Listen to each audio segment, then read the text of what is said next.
Le marché de l'immobilier est en train d'avoir de multiples problèmes. Ça, j'en ai parlé pour les propriétaires, pour ceux qui veulent acheter, ça devient un véritable problème. On n'arrive plus à vendre, on n'arrive plus à acheter et les prix sont en train de baisser petit à petit et ça prend même de l'ampleur. Mais là, on va parler d'un autre problème dont l'État est responsable à presque 100%. Un problème qui pourrait être très facilement évité, celui des locataires. Parce que oui, le marché de l'immobilier est en train de se bloquer complètement pour les locataires qui vont avoir de plus en plus de mal à trouver un logement. Bonjour et bienvenue dans cette nouvelle vidéo de DME en direct. Comme toujours, si vous n'êtes pas abonné, je vous suggère de le faire et de cliquer sur la cloche pour être prévenu lorsque je sors une nouvelle vidéo. Et donc on va voir là ce marché de l'immobilier locatif qui se bloque, mais totalement pour des raisons qui en plus étaient parfaitement prévisibles, que j'avais parfaitement prévu, que l'État aurait dû voir et qui sont vraiment totalement de son ressort. Le marché locatif semble sur le point de se bloquer selon la dernière étude de Laforêt. Donc vous voyez, Laforêt Immobilier, c'est des gens sérieux, c'est pas moi qui le dis, c'est pas moi qui l'invente. On a là l'un des plus grands réseaux d'immobilier de France qui nous le dit. La demande augmente alors que l'offre, elle, diminue. La situation risque fortement de devenir inextricable. Au bord de la saturation, le marché locatif semble sur le point de se bloquer, alerte Laforêt dans sa dernière note. Un fait qui n'est pas surprenant puisque la demande a augmenté de 20%. La demande a augmenté de 20%, tandis que dans le même temps, l'offre s'est contractée d'autant selon le réseau d'agences immobilières. L'analyse est assez simple. D'un côté, il y a les locataires qui ne peuvent pas acheter. Empêchés d'accéder à la propriété, les locataires restent en place plus longtemps avec une durée d'occupation qui ne cesse de progresser. Alors ça, pour l'expliquer très rapidement, mais je pense que beaucoup sont maintenant au courant, ça prendra une minute, c'est pas grave. On n'arrive plus à emprunter pour acheter. D'abord parce que les banques demandent des apports personnels qui sont très importants. J'ai fait une vidéo là-dessus, il faut quasiment 90 000 euros maintenant d'apports personnels pour acheter. C'est le moyen de France, bien sûr. 90 000 euros d'apports personnels pour acheter alors qu'il fallait 5 000 euros il y a un an et demi, début 2022. Donc on voit que vraiment, il y a une demande d'apport personnel qui devient très importante. Et puis on a des taux qui sont passés de 1% en 2022 à 3,5-4% maintenant et qui vont tranquillement vers les 5%. Donc on a des gens qui ont de plus en plus de mal à acheter. Et forcément, comme ils ne sont pas acheteurs, mais parce qu'ils ne peuvent pas, eh bien ils restent locataires. Et de l'autre, il y a des propriétaires qui n'ont plus tellement envie de louer. Et c'est là-dessus que je veux rebondir parce que, si vous voulez, c'est ça qui était prévisible. C'est ça qui était totalement prévisible. Et vous allez voir, presque tous les éléments dépendent de l'État. Et presque tous les éléments étaient visibles parce que je les avais dit. Vous voyez, si ces trucs dont j'avais jamais parlé, je dirais, bon, bah ok, l'État l'a pas vu, on l'avait pas vu, on s'est trompé, ok. Non, c'est des choses. Mais dès le début, j'en ai parlé. Dès le début, j'ai dit que ça allait poser de problème. Et vous allez voir qu'il y a des choses anciennes là-dedans. Mais dès le début, vous pouvez regarder mes vidéos, je le disais. Tous les économistes sérieux le disaient. Il faut être clair. Tous les économistes sérieux disaient que ça allait poser problème. Et on voit le problème qui arrive. Et là, on se demande encore quelle est l'utilité du gouvernement, si c'est vraiment de nous mettre tout le temps des bâtons dans les roues. Vous allez voir.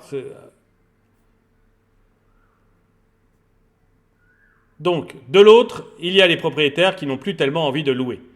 Les investisseurs plus réticents sont censurés par les critères d'accès au crédit dictés par le Haut Conseil de stabilité financière. Haut Conseil de stabilité financière, je rappelle qui en fait partie. Donc, il y a le patron le gouverneur, on appelle ça le gouverneur de la Banque de France, et il y a le ministre Bruno Le Maire. Les décisions qui sont prises par ce Haut Conseil, ils sont à 100% celles du gouvernement.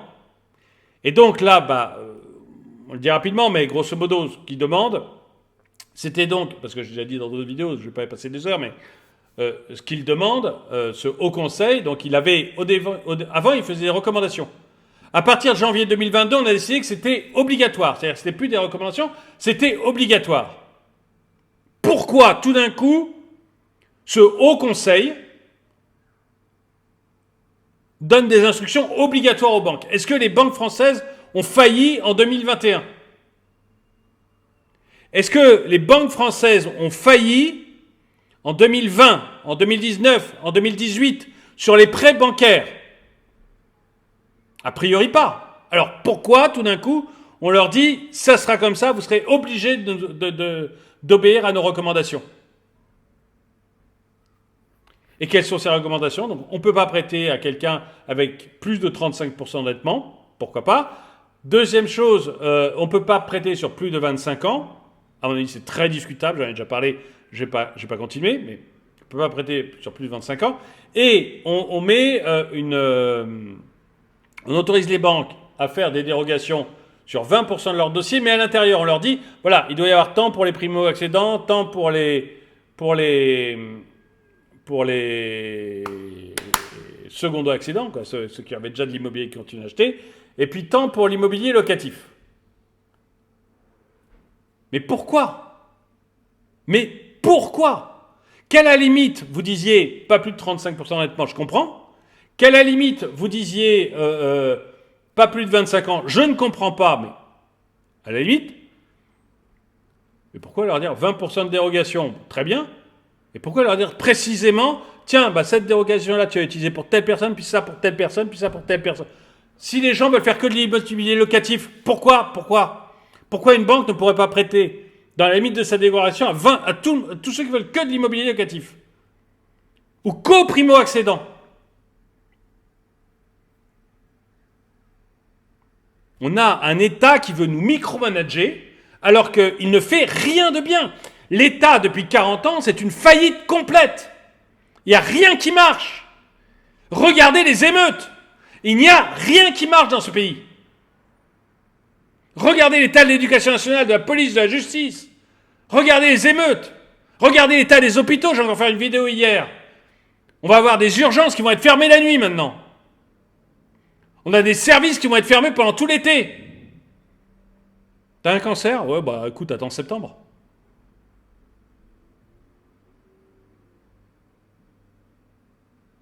Cet État qui est constamment en faillite, en train de s'écrouler devant nos yeux, va micromanager les banques pour expliquer au patron de la BNP qu'il vaut mieux prêter à telle personne qu'à telle personne.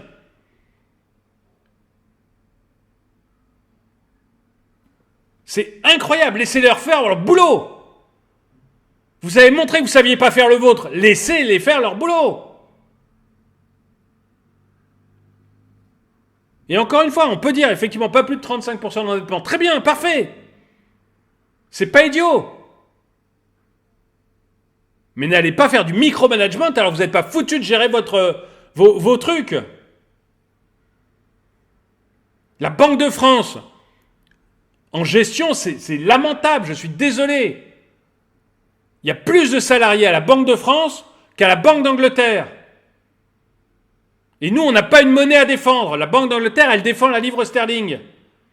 Mais elle a moins de monde que nous à la Banque de France. Alors qu'on n'a pas à défendre l'euro. Si ça, c'est pas du fric foutu en l'air, je ne sais pas ce que c'est. Quant à Bruno Le Maire, il n'y a qu'à voir l'état des finances publiques. On est arrivé à 3 000 milliards de dettes. Donc arrêtez de micromanager les gens. Vous voyez, grâce à vous, grâce à votre génie, là, on n'a plus assez de... On va plus trouver d'appartements à louer. Il n'y aura plus assez d'appartements à louer.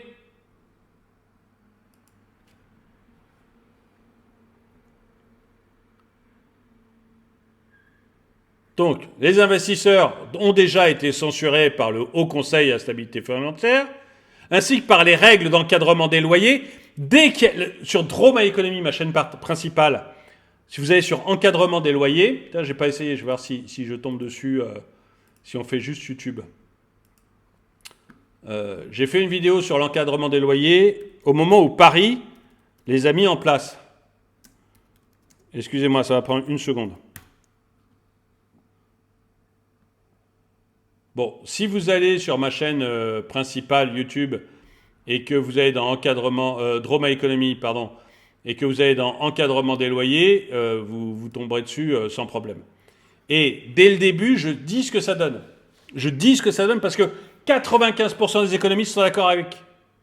L'encadrement des loyers, c'est le moyen le plus sûr de détruire un centre-ville après une bombe atomique. Ça a été testé, même à Paris, ça a été testé entre 1914 et 1948. Donc on sait ce que ça donne. Et en 1948, l'administration a dit qu'il faut absolument stopper l'encadrement des loyers parce qu'on a 30% des logements qui sont insalubres à Paris. C'est l'administration elle-même qui l'a dit. Parce qu'on sait que ça finit comme ça. Alors j'ai entendu récemment, enfin pas récemment maintenant, mais c'était l'an dernier, en novembre dernier, octobre, une étudiante responsable des étudiants d'un syndicat étudiant, bon, qui, excusez-moi pour le, mais voilà, de Lyon, qui disait « Ah, on remercie vraiment le maire de Lyon pour l'encadrement des loyers, c'est super, les prix n'ont pas trop augmenté. Par contre, on n'a pas assez de logements. » Bah oui, mais c'est ça l'encadrement des loyers, ma fille. Je sais pas en quoi tu es étudiante, j'espère que c'est en lettres, mais, et j'espère que c'est pas en économie, mais l'encadrement des loyers, n'importe quel économiste te dira que ça entraîne fatalement des pénuries. C'est comme les plafonnements, tu vois. Alors plafonnement des loyers, mais je te rappelle, pendant la pandémie, l'État a voulu à un moment plafonner le prix des gels hydroalcooliques. Qu'est-ce qui s'est passé ? Eh bien, tous les gels hydroalcooliques sont partis en Belgique et dans les pays voisins. Ben oui, parce que c'était plus rentable pour les entreprises. Et donc là, le plafonnement des loyers, voilà, ça va décourager certaines personnes qui ne veulent pas, du coup, se lancer dans l'immobilier locatif, qui ne veulent pas acheter, qui ne veulent pas dépenser, parce que ton propriétaire, il veut gagner des sous. Donc, si tu n'as pas de propriétaire, toi, en tant que locataire, bah, tu n'as pas de truc à louer. Tu vois, c'est ça le problème. Il faut qu'il gagne ses sous, sinon, toi, tu n'as rien du tout. Donc, l'encadrement des loyers, et si jamais vous n'avez pas ce problème de pénurie de propriétaires, de toute manière, le matériel de base, c'est-à-dire l'appartement devient petit à petit insalubre. C'est ce qui était passé quand on avait essayé en France de 14 à 48. C'est tout simplement le propriétaire, il n'a aucun intérêt à faire des travaux. Comme il n'a aucun intérêt à faire des travaux, eh bien l'appartement petit à petit devient insalubre. Ça ne conduit qu'à ça. Il n'y a pas d'autre solution. Et là, vraiment, tous les économistes sont d'accord. Alors on continue parce qu'il n'y a pas que ça, vous voyez. Ça, c'est la première chose. Et vraiment, quand c'est sorti, vous pouvez aller voir ma vidéo sur Droma Economy, j'ai dit, ça finira comme ça. Vous n'aurez plus de logements où ils deviendront insalubres. Ben ça y est, on y est. Il n'y a plus de logements. Et par le calendrier de ralentissement de rénovation énergétique intenable. Dès qu'il y a eu cette histoire de DPI, j'ai fait des vidéos, je crois que c'est aussi sur Droma Economy, à l'époque je n'avais pas DM en direct, j'ai dit on va aller droit sur le fait que les gens ne pourront plus se loger. Parce que quand vous interdisez les DPI à G de louer, eh bien fatalement ça fait moins de logements à louer. Ça a l'air idiot. Je comprends qu'un ministre qui a fait l'ENA ne comprenne pas ça.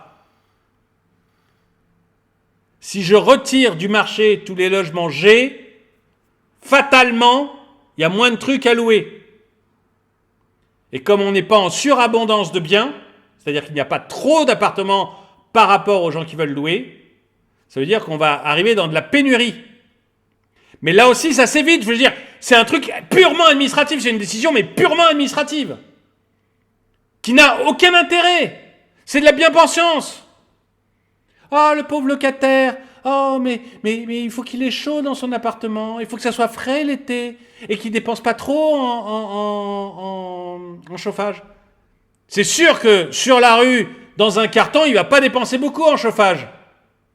Comment il fait pour se loger maintenant, le locataire ? Vous empêchez les constructions avec vos bêtises de zéro artificialisation des sols. Vous empêchez les constructions en laissant les maires décider si oui ou non on va construire. Vous empêchez toutes les constructions.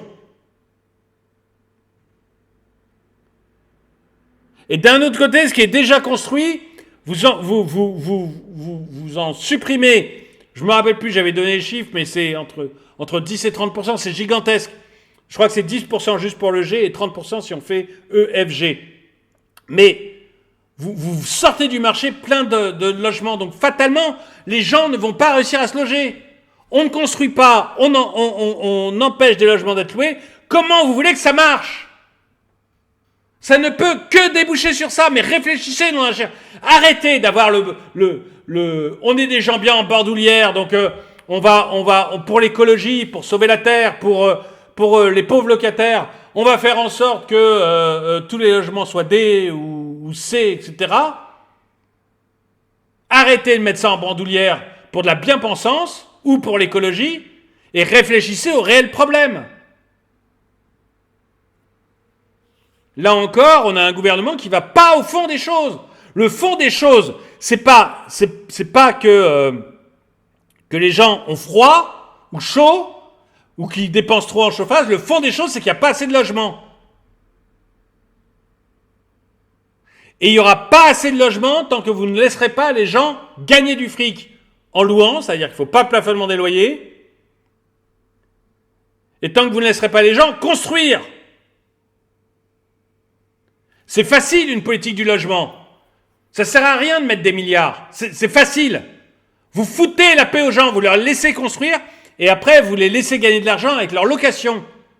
Et quand il y aura suffisamment de locations par rapport au nombre de locataires, non seulement le prix des loyers va baisser, mais en plus, les gens, pour avoir des locataires, vont se mettre à mieux isoler. Et ils vont commencer à investir dans leurs biens parce qu'ils auront les moyens d'investir dans leurs biens. Et ils vont mieux isoler pour pouvoir avoir des meilleurs locataires. Moi, ici, je loue meublé. Vous avez vu les meubles qu'ils me filent ? C'est nickel. C'est des super meubles. J'ai un canapé en cuir. Je suis hyper bien. Je vous montre pas le reste de l'appartement. C'est très beau. Pourquoi ? Parce que mon propriétaire, il veut un locataire qui paye. Et il peut mettre un prix un peu plus élevé. Donc il gagne plus d'argent, donc il met des trucs de meilleure qualité pour avoir un meilleur locataire.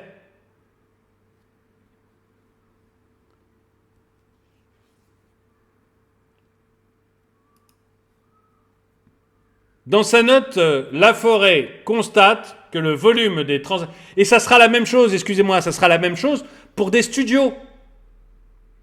C'est pas parce que moi j'ai un grand appartement et que j'y suis bien... C'est pas parce que c'est un appartement de riche. Le même problème se posera au gars qui loue un studio meublé à un étudiant. Il se dira, je veux un étudiant, je veux qu'il puisse me donner un peu plus d'argent pour que je gagne un peu plus. Et puis je veux un bon locataire, un locataire qui paye, un locataire fiable. Donc je vais lui mettre des trucs qui vont l'attirer. Mais il mettra des trucs qui vont l'attirer uniquement s'il y a beaucoup de choix. Moi, mon propriétaire, il met des beaux meubles comme ça parce qu'il y a beaucoup de choix d'appartements là où je suis. Dans le même type d'appartement. Et donc, il veut que s'il y a un bon locataire qui a les moyens de payer, etc., que ce soit vers lui qu'il aille. Et qu'à la limite, il puisse sélectionner comme ça.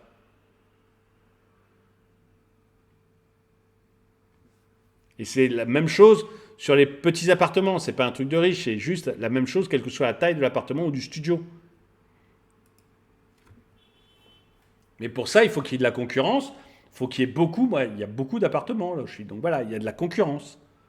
Donc il fait au mieux pour essayer d'avoir quelqu'un qui lui convienne et qui le paye.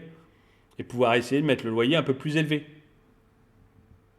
Pour se démarquer de sa concurrence. Bon, j'espère que j'ai été clair et pas trop long.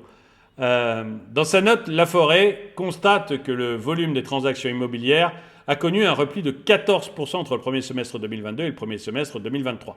14% de ventes en moins immobilières. Pour Laforêt, il y a des chiffres très différents d'une agence à une autre. Je crois que Laforêt, c'est les plus faibles que j'ai vus. C'est-à-dire que les autres pensent que la baisse des transactions est beaucoup plus forte que 14%.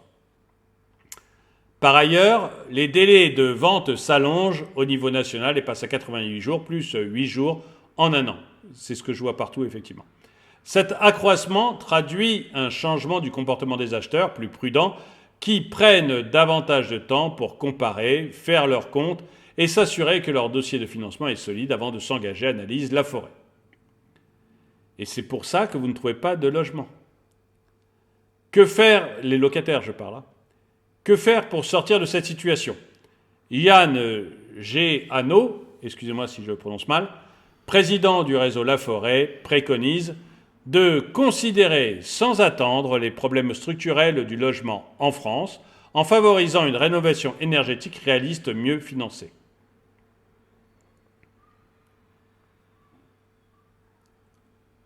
L'État aurait également intérêt à soutenir des investisseurs dans le parc locatif privé pour répondre à une demande qui ne cesse de progresser. Mais ça veut dire quoi tout ce que tu... Excusez-moi, mais ça veut dire quoi? Tu demandes du fric?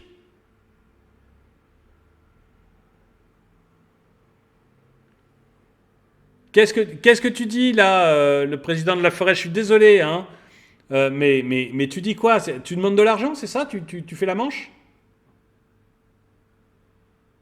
Il n'y a pas besoin que l'État mette un centime. Pas un centime. C'est inutile, totalement inutile. Il faut juste que l'État desserre l'étreinte. C'est lui qui bloque tout. C'est lui qui bloque tout. Il faut qu'il desserre l'étreinte. Laissez les gens construire. Laissez les gens mettre le prix qu'ils veulent. Permettez au propriétaire qui n'est pas payé, c'est-à-dire le mauvais locataire qui ne paye pas, il faut que le propriétaire puisse le faire dégager très rapidement. Là, vous aurez un marché fluide, qui sera un vrai marché. Et à partir du moment où vous aurez un vrai marché, ça va se faire tout seul. Il n'y a pas besoin d'un centime d'argent public. Vous savez, c'est la grande phrase de Reagan que je répète souvent. Quand ça marche réglementé, bravo l'État. Si ça marche encore taxé, là l'immobilier est taxé au maximum, 90 milliards par an. Dès que ça ne marche plus, subventionné. Et là, je crois, ce que demande Laforêt, et c'est ce qui se passe de toute manière en France, c'est l'État qui subventionne à fond l'immobilier. Pas parce que ça en a besoin, mais parce qu'il a réglementé à fond, parce qu'il a taxé à fond. À ce moment-là, il ne lui reste plus qu'une chose à faire, c'est de subventionner. Et il ajoute qu'il faudrait également décentraliser davantage notre pays afin de donner de l'attractivité aux régions.